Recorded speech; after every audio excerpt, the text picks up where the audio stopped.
Welcome everyone to this analytical presentation. Today we are going to unpack a truly fascinating piece of political and religious rhetoric. We're diving into how a specific, highly influential speech frames one incredibly powerful concept, and that is the political power of unity among Islamic scholars. The speaker in our source material weaves together a mix of history, a bit of humor, and some very intense political grievances to make a highly specific argument.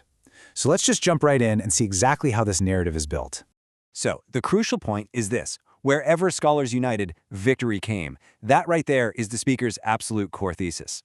Now, in our analysis today, we aren't here to debate the historical facts. Instead, we're observing how the speaker uses these historical events to build a really compelling narrative for his audience.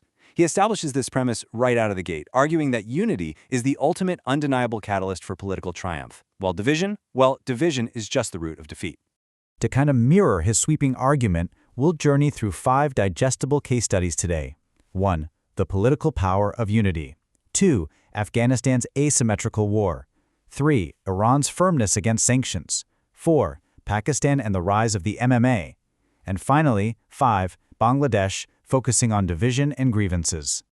All right, kicking things off with Section 1, the political power of unity. The speaker frames unity not just as some modern-day necessity, but as a historical absolute. And to prove how powerful it is, he first uses a lot of humor to show just how deeply divided these scholars normally are. I mean, he describes this wild culture of escalating religious decrees, fatwas, where rival scholars would literally cover their faces with handkerchiefs just so they wouldn't have to look at each other. He jokes about scholars declaring each other kafir, or non-believers, for completely arbitrary things, like 3, 5, or 17 different reasons. The hyperbole totally peaks when he claims the division was so petty that if a scholar died, any cow that happened to eat the grass growing on their grave was also declared a kafir. It's actually a brilliant rhetorical device, right? By painting the division as comically extreme, the eventual unity seems almost miraculous.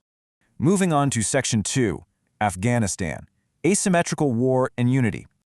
This is where the speaker puts his thesis to the test on the global stage. He frames the conflict between the Afghan Mujahideen and the Russian forces as this impossibly asymmetrical war.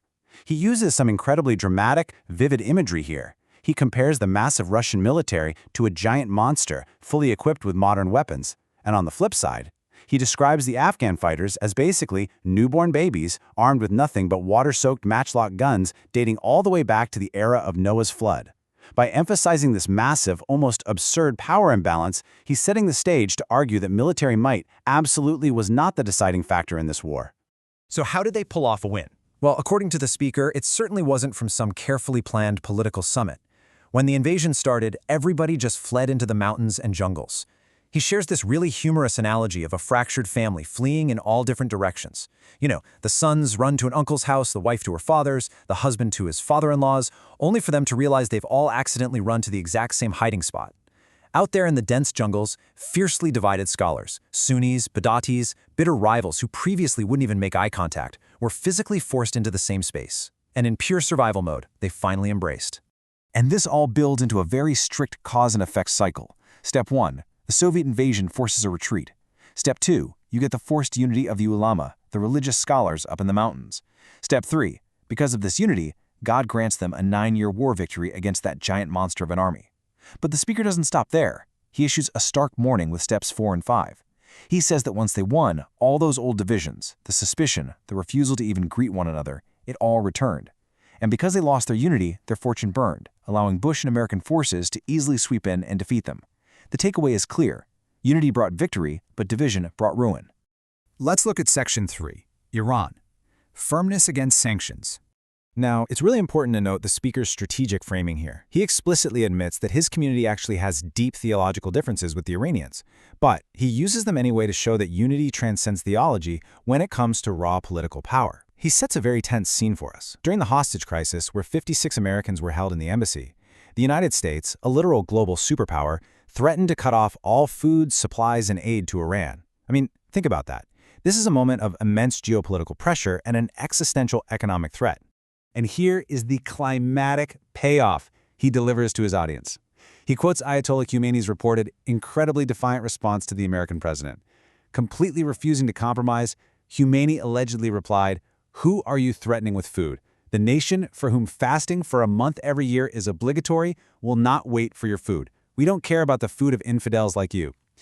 The speaker uses this dramatic stand-your-ground moment to argue that simply because the Iranian scholars were united, they could look a superpower dead in the eye and remain entirely unbothered by threats of starvation. Next up, Section 4, Pakistan, the rise of the MMA. Here, the speaker shifts gears to a very direct modern example of electoral politics, the Muttahida Majlis-e-Amal, or the MMA. This was a political coalition in Pakistan that did something seemingly impossible. It united scholars from virtually all sects and schools of thought into one single unified force. The speaker triumphantly reports that this totally unexpected unity absolutely surprised the world. By just setting aside their sectarian differences, they secured immense political power and a major victory for Islamic forces in the region. Once again, it's that same formula on repeat. Lay aside your divisions and you achieve political victory. Finally, Section 5, Bangladesh, Division and Grievances. So having established this grand premise that unity equals victory, the speaker's tone shifts completely. We go from triumphant history to some very deep, bitter grievances right in his own backyard. He outlines these intense political complaints against the previous government in Bangladesh. The speaker claims that this government actively oppressed religious scholars, displaying just severe enmity toward religious leaders. According to his rhetoric, the state treated the ulama not as regular citizens, but as mortal enemies of their own lives. He's essentially painting a picture of a really fractured society where the religious class is under active siege. And the implication is obvious. The lack of unity among scholars is exactly what allowed this oppression to happen in the first place. To really drive home the absolute depth of this societal hostility toward religion, he presents a final, highly shocking example. He cites a local poet who allegedly wrote a line comparing the sacred morning call to prayer, the Fajr Azan, to a prostitute calling out to a customer. By invoking such a deeply offensive and inflammatory quote, the speaker is very deliberately inciting outrage. He wants to show his audience the extreme moral degradation and the sheer hostility that occurs when Islamic scholars are divided and entirely stripped of their political power. And that brings us to the end of our analysis of this really fascinating speech. The speaker brilliantly uses extreme humor, dramatic historical analogies, and deep local grievances to make the case that unity is the ultimate political weapon. But, as we reflect on his own timeline of Afghanistan, it leaves us with a pretty compelling question to ponder. Is ideological unity truly sustainable in modern politics, or do internal divisions inevitably return the very moment the shared enemy is defeated? It's a cycle of history that is absolutely worth keeping a close eye on. Thank you so much for joining me for this analytical presentation, and as always, keep questioning what you hear.